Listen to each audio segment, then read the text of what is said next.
The countries of the G7 and the European Union intend to introduce new sanctions against Russia. They may affect gas pipelines, writes Financial Times, citing sources close to the negotiations. The G7 is expected to ban imports of Russian gas via pipelines, where Moscow previously cut supplies and provoked an energy crisis in Europe. The sanctions will mainly affect gas supplies to Poland and Germany. A draft G7 statement seen by the Financial Times says the group of leading economies will continue to reduce the use of Russian energy and prevent the reopening of Russian pipelines previously closed due to Russia's use of energy as a weapon.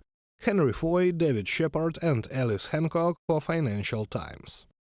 The G7 leaders intend to make the final decision on the gas embargo at the summit in Hiroshima, which will be held on May 19. If decided, these restrictions will be the first to target Moscow's pipeline exports since the start of the Russian-Ukrainian war. However, due to Hungary's threats that it will block a new anti-Russian sanctions package, the gas issue may be partially agreed upon, analyst Andriy Mazuvets believes.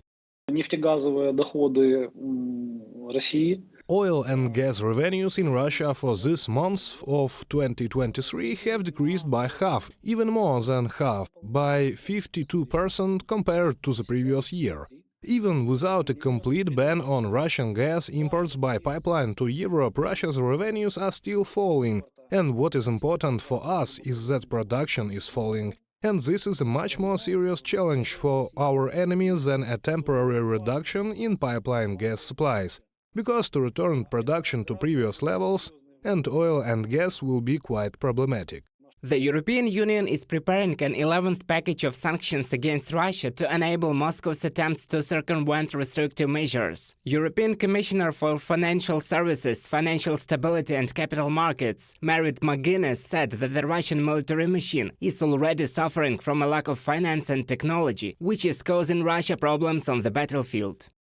We need to make sure they don't find ways to circumvent our sanctions and repeatedly emphasize that the deeper our sanctions, the stronger they are. The more Russia will look for ways to circumvent them through other countries or the other bank accounts. Merit McGuinness, European Commissioner for Financial Services, Financial Stability and Capital Markets, in an interview with CNBC. On the eve of the summit of G7 leaders on May 13th, a meeting on the finance ministers of the United States and Japan was held, where the parties, among other things, agreed to focus on closing loopholes in existing sanctions. We hope to be able to discuss the issues we face in macroeconomic management, sanctions against Russia and support for Ukraine, as well as debt issues and strengthening the supply chain. The British Prime Minister Rishi Sunak also plans to attend the international summit in Hiroshima. There he will meet with the leaders of the European Union and G7 countries and will talk about increasing assistance to Ukraine, which is fighting Russian aggression. Prime Minister Rishi Sunak will undertake a packed tour of international engagements this week to drive economic growth and investment in the UK, shore up support for Ukraine and address critical global challenges, from a press release from the UK Prime Minister's office.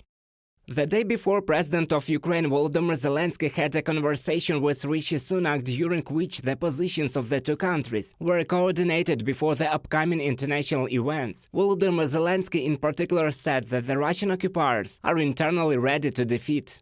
They have already lost this war in their minds. We must pressure them so that their sense of defeat turns into their flight, their mistakes into their losses. At the same time, Ukraine's allies emphasize that the EU does not and will not be tired of Ukraine. EU High Representative for Foreign Affairs and Security Policy Josep Borrell said at a briefing in Stockholm that in order to win the war, Ukraine needs to provide not only short-term, but also long-term support tools. And I want to send a clear message to Putin. There is no and will not be fatigue. We will continue supporting Ukraine as much as Ukraine needs for as long as needed. I think it's important to repeat some narrative. There is an aggressor and an aggressed. Ukraine is a victim and Russia is the aggressor. Russia doesn't want to stop fighting, and Ukraine cannot stop fighting.